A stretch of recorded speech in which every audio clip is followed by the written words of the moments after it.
ఈరోజు అనగా 14 నవంబర్ తారీఖు మంగళవారం నుండి కార్తీక మాసం ప్రారంభమై 12 డిసెంబర్ 2023 మంగళవారం నాడు ముగుస్తుంది. కార్తీక మాసం ఆధ్యాత్మికంగా దివ్యమైనది. ఈ మాసం స్నానానికి విశిష్టమైనది. ఇది దామోదర మాసం కనుక కార్తీక దామోదర అనే నామంతో స్మరణ చేయాలి.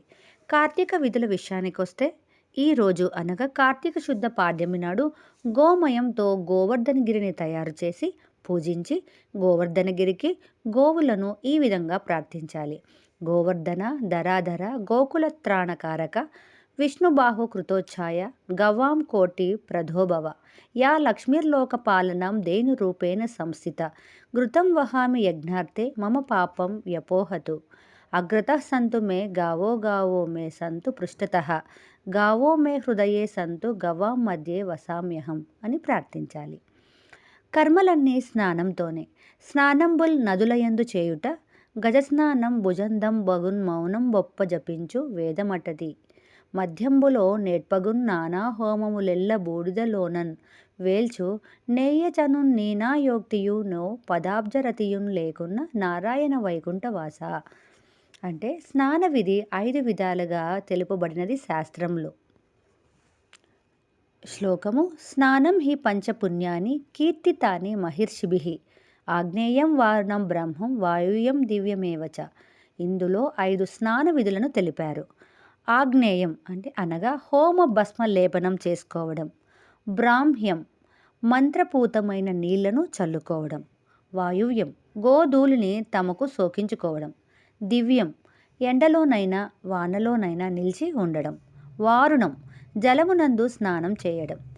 జల స్నానం చేసే అవకాశం లేని వారికి ఆ శక్తులకు ఆగ్నేయాది స్నాన విధులు 4 శక్తివంతులకే వారుణి స్నానం విధిగా ఆచరణీయం. సూర్యోదయం కంటే ముందే స్నానం చేయడం ఆరోగ్యకరం, వర్చస్సు కలుగుతుంది. గంగా యమున కావేరి లాంటి పుణ్యనది జలాల్లో స్నానం చేస్తే శరీరానికి మాత్రం బాహ్యశుద్ధి ఏర్పడుతుంది, కానీ ఆత్మశుద్ధి కలగదు.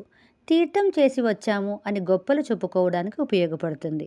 అందుకే వేమన శతకంలో ఆత్మశుద్ధి లేని ఆచారం అది ఎలా అన్నాడు.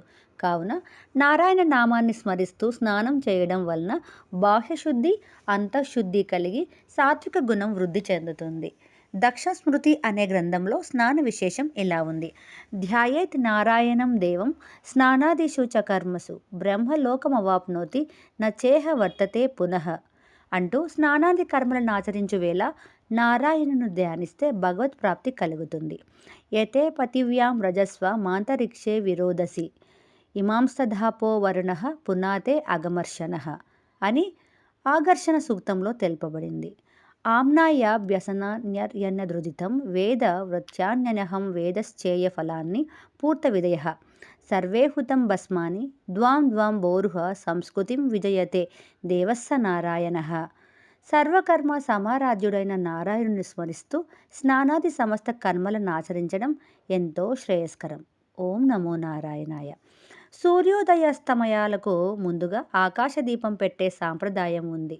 హృదయాకాశంలో వెలిగే జ్యోతిని ప్రతీకగా ఈ ఆకాశ దీపం ద్యోతకమవుతుంది. దీనిని దేవాలయంలోనే కాక ఇంటిలోనూ వెలిగించవచ్చు. ఈ మాసం దీపారాధనకి విశిష్టమైనది. ఏకభుక్తం లేదా నక్తవ్రతం అంటే ఒంటిపూట భోజనం ఈ మాసంలో చేయాలి. ప్రతిరోజు ప్రదోష కాలంలో శివాలయానికి వెళ్ళి శివదర్శనం చేయటం శ్రేష్టం. శివాలయంలో విష్ణువాలయంలో దీపాన్ని వెలిగించడం మంచిది. ఇంట్లో కూడా ప్రతిరోజు సంధ్యాదీపం వెలిగించాలి. కార్తీక మాసం అంతా కార్తీక పురాణం రోజుకో అధ్యయనం పారాయణ చేయడం శుభకరం. శివుడు ఆశుతోషుడు, వెంటనే సంతోషించే స్వామి. అభిషేక ప్రియ శివ అంటారు. కనుక ఈ మాసంలో శివాభిషేకం అన్ని దోషాలను పోగొట్టి సకల శుభాలను ప్రసాదిస్తుంది. కార్తీక మాసం బృందావన యాత్ర, బృందావన పూజ విశిష్టం. బృందావనంలో శ్రీకృష్ణుని ఈ కార్తీక మాసాన ఆరాధించితే బహుశ్రేష్టం. దానికి ప్రత్యామ్నాయంగా ఇంట్లో తులసి కోటను ఆరాధించే విధానాన్ని ఏర్పరిచారు.